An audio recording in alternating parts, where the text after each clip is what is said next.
श्री राधा कृष्णाय नमो नमः। सर्वप्रथम मैं भगवान श्री राधा कृष्ण के श्री चरण कमलों की वंदना करता हूँ। आप सभी भक्त श्रोताजनों को भी सादर नमस्कार करता हूँ।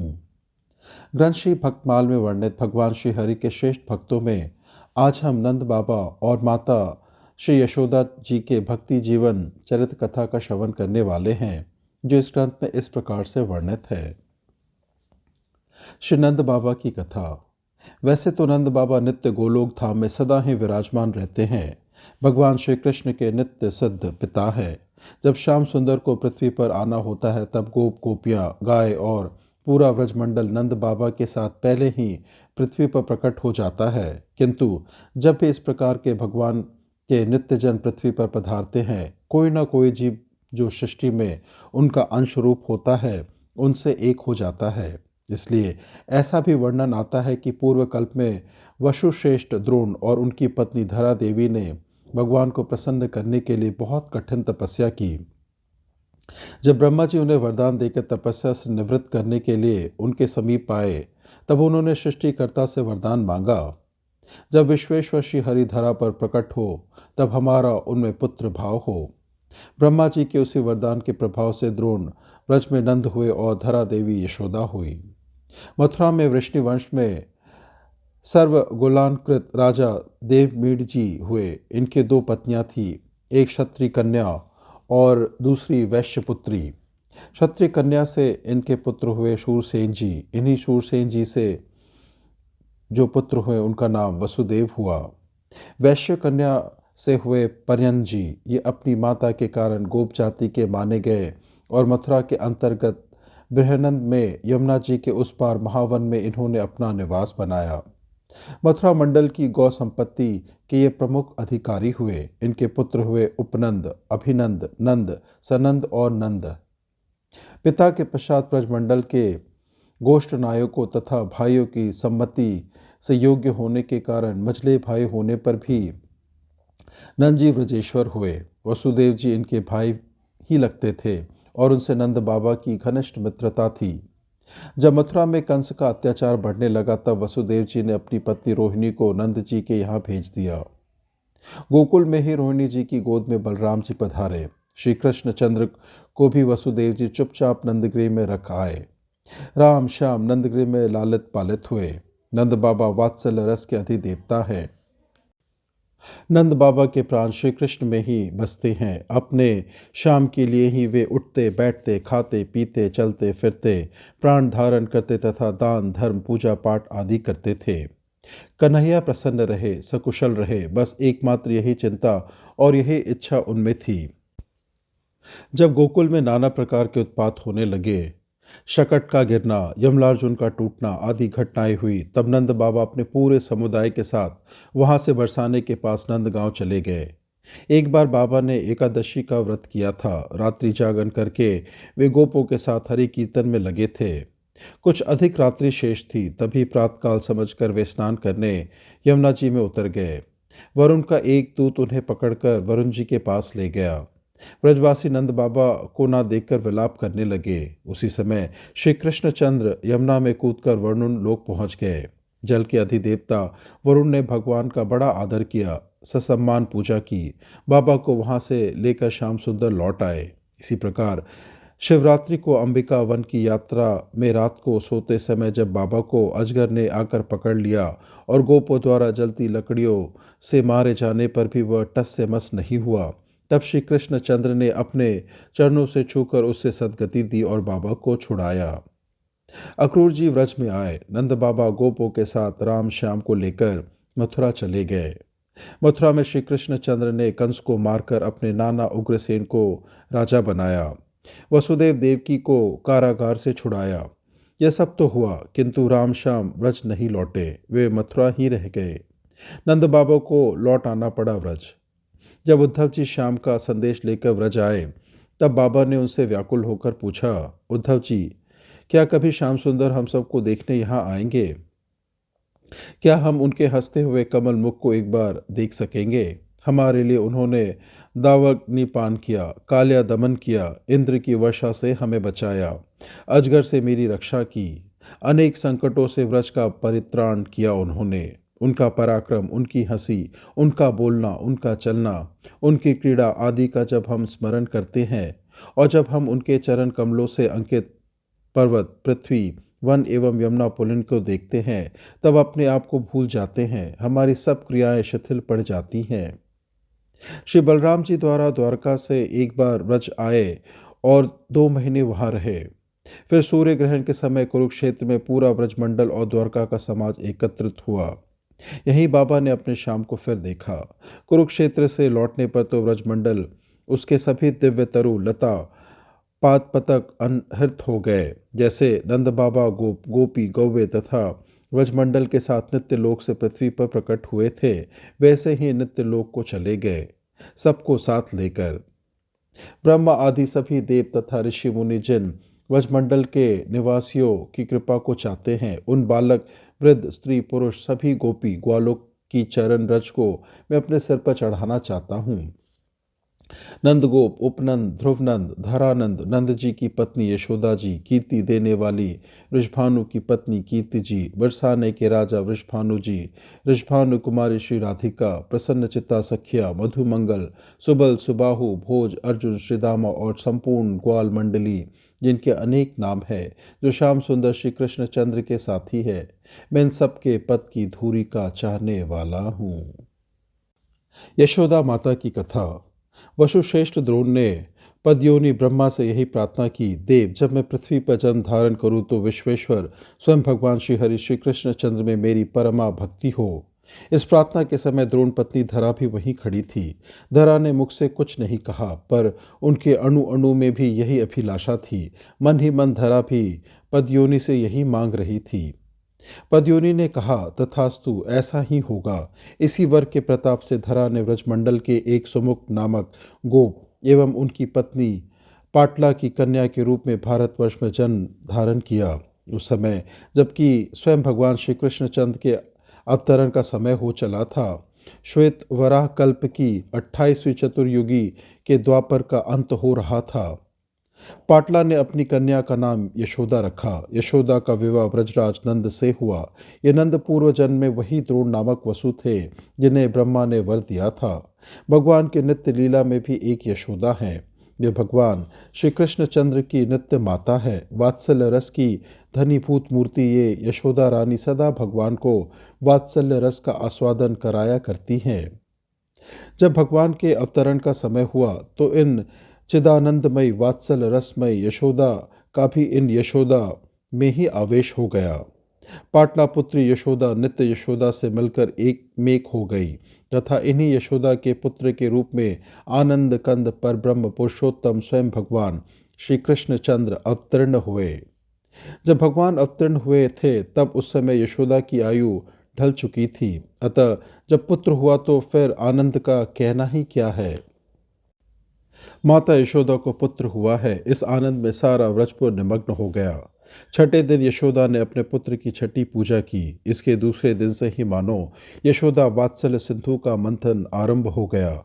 मानो स्वयं जगदीश्वर अपनी जननी का हृदय मत्ते हुए राशि राशि भावरत्न निकाल निकाल कर बिखेरने लगे, बतलाने लगे, घोषणा करने लगे, जगत की देवियों, देखो, यदि तुम में से कोई मुझ परब्रह्म पुरुषोत्तम को अपना पुत्र बनाना चाहो तो मैं पुत्र भी बन सकता हूँ, पर पुत्र बनाकर मुझे कैसे प्यार किया जाता है, वात्सल्य भाव से मेरा भजन कैसे होता है, इसकी तुम्हें शिक्षा लेनी पड़ेगी। इसलिए इन सर्वथा अनमोल रत्नों को निकालकर मैं जगत में छोड़ दे रहा हूँ। ये ही तुम्हारे आदर्श होंगे।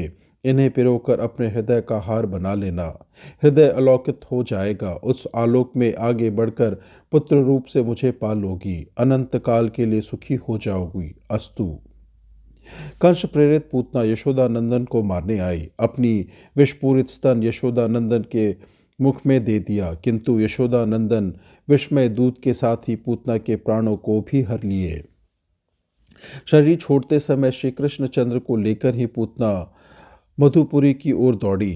उस क्षण यशोदा के प्राण भी मानो पूतना के पीछे पीछे दौड़ चले। यशोदा के प्राण तभी लौटे, तभी उनमें जीवन का संचार हुआ जब पुत्र को लेकर गोप सुंदरियों ने उनके वक्षस्थल पर रखा। यशोदा ने स्नेहवश उस समय परमात्मा श्री कृष्ण पर गोपुच्छ फिराकर उनकी मंगल कामना की। क्रमश यशोदानंदन बढ़ रहे थे एवं उसी क्रम से मैया का आनंद भी प्रतिक्षण बढ़ रहा था। यशोदा मैया पुत्र को देख देख कर फूली ना समाती थी। जसुमती फूली फूली डोलती, अति आनंद रहत सगरो, दिन हंसी हंसी सब सौ बोलती, मंगल गाय उठती अति, रस सौ अपने मन को भायो, विकसित कहती देख व्रत सुंदरी, कैसो लगत सुहायो। कभी पालने पर पुत्र को सुलाकर आनंद में निमग्न होती रहती। पलना शाम झुलावती जननी, अति अनुराग परस्पर गावती, प्रफुल्लित गमन होती नंद घरनी, उमंगी उमंगी प्रभु भुजा पसारत, हरसी जसोमती अंकम भरनी, सूरदास प्रभु मुदित जसोदा, पूरन भई पुरातन करनी।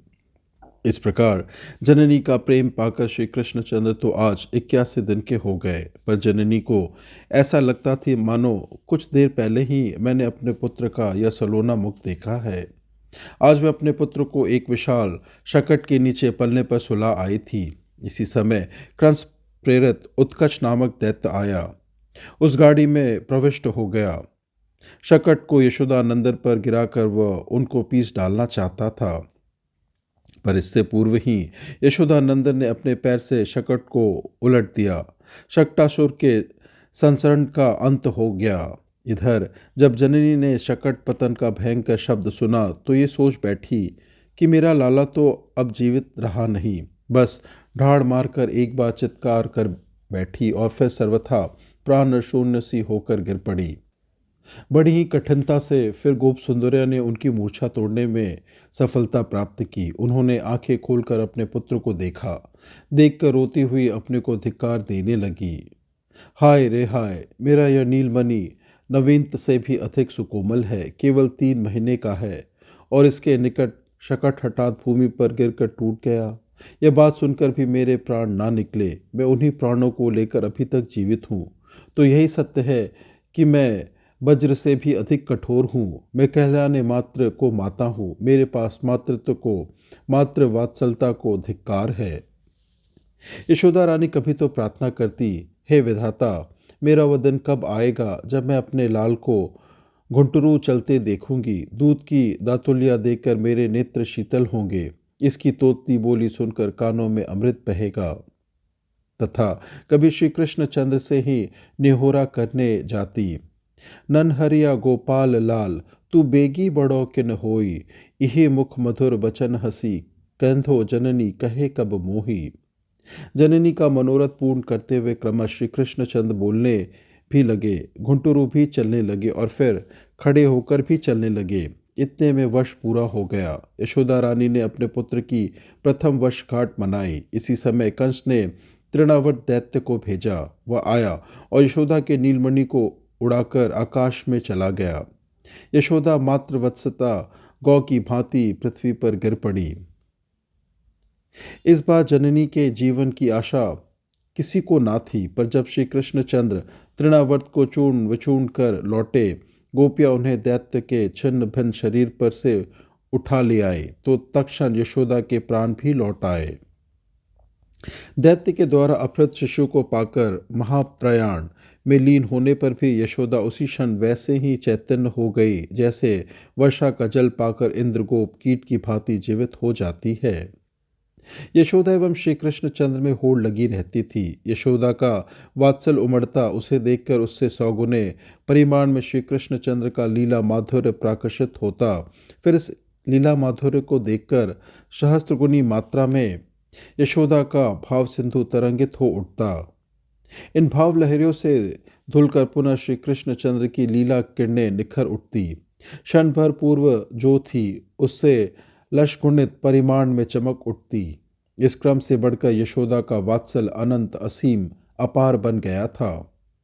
उसमें डूबी हुई यशोदा और सब कुछ भूल गई थी। केवल नीलमणि ही उनके नेत्रों में नाचते रहते थे।